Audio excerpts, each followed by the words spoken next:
Hi అండి. ఈ video అయితే ప్రతి ఒక్క ఆడవాళ్ళకి చాలా చాలా ఉపయోగపడతదండి. మనం రోజు రకరకాల వంటలు చేసి అలసిపోతా ఉంటాము.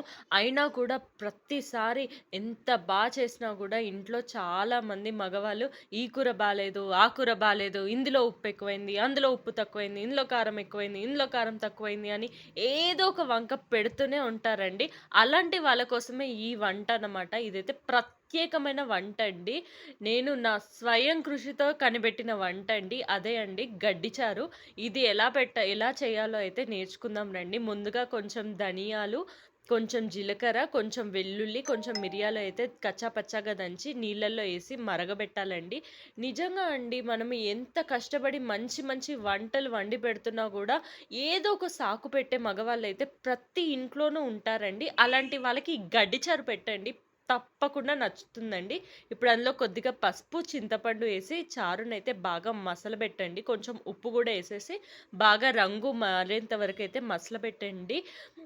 మనం ఆడవాళ్ళము ప్రతిసారి వంట చేసేటప్పుడు ఎంతో ప్రేమగా చేస్తామండి. అంటే మనం నచ్చిన వాళ్ళ కోసం వాళ్ళు మంచిగా తినాలి, వాళ్ళు మంచిగా ఎంజాయ్ చేయాలి ఫుడ్‌ని అని ఎంతో ఇష్టపడి చేస్తామా, ఒక్క మాటతో తీసి పడేస్తారండి. కొంచెం ఉప్పు బాలేకపోయినా కూడా, "ఏమండి సర్దుకుపోలేరా అండి ఉప్పు బాలేకపోతే?" మనం చేసిన కష్టాన్నంతా కూడా ఒక్క మాటతో తీసి పడేస్తారండి.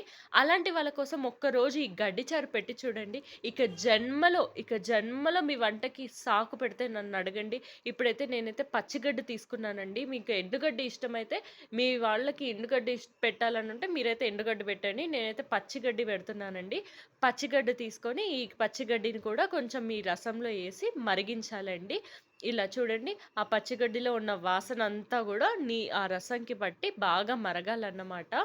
మీలో ఎంతమంది నాలాగా విసుగు చెందిపోయి ఉంటారో కామెంట్ జేయండి. అసలు మీకు ఈ ఐడియా నచ్చిందా? ఒక్కసారి ఇలా చేసి చూడండి. ఇక జన్మలో మీ వంటకి ఏమైనా వంక పెడితే అప్పుడు చెప్పండి. చూడండి చారు ఎంత బాగా మసులుతుందో. మీరు టమాటా చారు చూసుంటారు, మిరియాల చూసుంటారు. కానీ యూట్యూబ్‌లో ఎప్పుడైనా మీరసలు గడ్డి చారు చూసారా అండి? ఇది ప్రత్యేకమైన వంట అండి.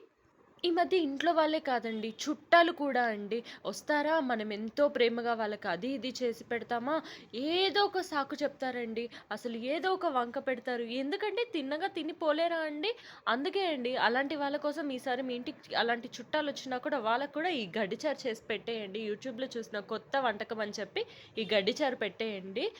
చూడండి ఎంత బాగా మసులుతుందో నా గడ్డిచారు. ఇప్పుడు దీనిలోకి మంచిగా టేస్టీగా పోపు గూడా పెట్టేద్దామండి. ఒక చిన్న మూకుడు తీసుకొని అందులో నూనె పోసుకొని పోపు దినుసులేసుకొని మంచిగా పోపైతే పెట్టేసానండి. నా గడ్డిచారు అయితే రెడీ అయిపోయిందండి. ఇక వేడి వేడి అన్నంలో ఈ గడ్డిచారు పెట్టి ఇచ్చేస్తే హ్యాపీగా తింటారో లేదో మీరే చూడండి. మీరు కూడా ట్రై చేస్తారా ఈ గడ్డిచారు? మీరు కూడా ట్రై చేసి మీ ఇంట్లో కూడా మీరిలా నాలాగా విసుగు చెందిపోయి ఉంటే కామెంట్ చేయండి. మీలో ఎవరైనా ట్రై చేస్తే మాత్రం గడ్డిచారు టేస్ట్ ఎలా ఉందో తప్పకుండా కింద కామెంట్ సెక్షన్‌లో కామెంట్ చేయండి. చూడండి గడ్డిచారు ఎంత బాగా రెడీ అయిపోయిందో. పచ్చి గడ్డిచారు. ఎవరైనా ఎండుగడ్డి చారు ట్రై చేస్తే నాకు కింద కామెంట్ సెక్షన్‌లో కామెంట్ చేయండి.